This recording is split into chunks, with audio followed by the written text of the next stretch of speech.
पंचायत समिती येथे कृषी दिन साजरा। आर्णी हरित क्रांतीचे प्रणेते महाराष्ट्राचे माजी मुख्यमंत्री वसंतराव नाईक यांचा जयंती दिन कृषी दिन म्हणून दरवर्षी 1 जुलै रोजी साजरा करण्यात येतो। सर्वप्रथम दीप प्रज्वलन करून वसंतराव नाईक यांच्या प्रतिमेला माल्यार्पण करून अभिवादन करण्यात आले। पंचायत समिती आर्णी येथे गटविकास अधिकारी रमेश खरोड यांच्या अध्यक्षतेत कृषी दिनाचे आयोजन करण्यात आले। सदर कार्यक्रमास उपजिल्हाधिकारी गंगाधर होवाळे, तालुका कृषी अधिकारी आनंद बद्दखल, सहायक गट विकास अधिकारी पंडे, प्रमोद मगर, रुपेश झाडोंडे, विस्तार अधिकारी चांगोले, कर्मचारी, तालुक्यातील शेतकरी बांधव उपस्थित होते। उन्नत शेती करण्याबाबत मार्गदर्शन, फवारणी वेळी घ्यायची काळजी बाबत मार्गदर्शन करून शेतकऱ्यांना फवारणी सुरक्षेचे वाटप करण्यात आले। प्रगत शेतकरी गटांचा सन्मान करण्यात आला। त्यानंतर वृक्षारोपण करण्यात आले।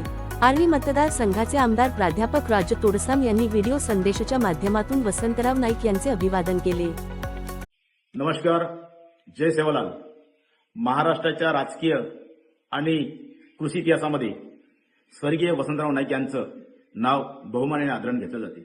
यवतमाळ जिल्ह्यातील पुसद तालुक्यातील गहुली या ठिकाणी 1 जुलै 1913 रोजी महाराष्ट्राचे स्वर्गीय मुख्यमंत्री वसंतराव नाईक यांचा जन्म झाला आणि 5 डिसेंबर 1963 रोजी महाराष्ट्र राज्याच्या मुख्यमंत्री पदाची शपथ घेतली। सलग 1975 पर्यंत 11 वर्ष महाराष्ट्राचं मुख्यमंत्री पदाचं नेतृत्व केलं। एवढा काळ महाराष्ट्राच्या इतिहासामध्ये सर्वाधिक मुख्यमंत्री म्हणून आजपर्यंत कोणी भूषवले नाही।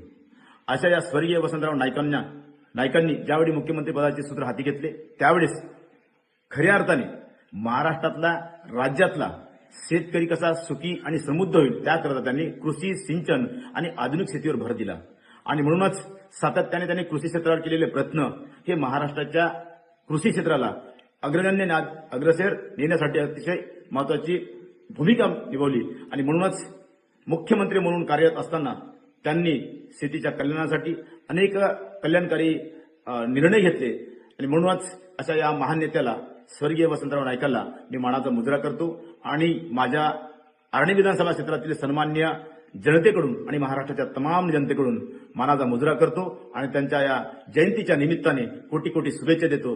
धन्यवाद।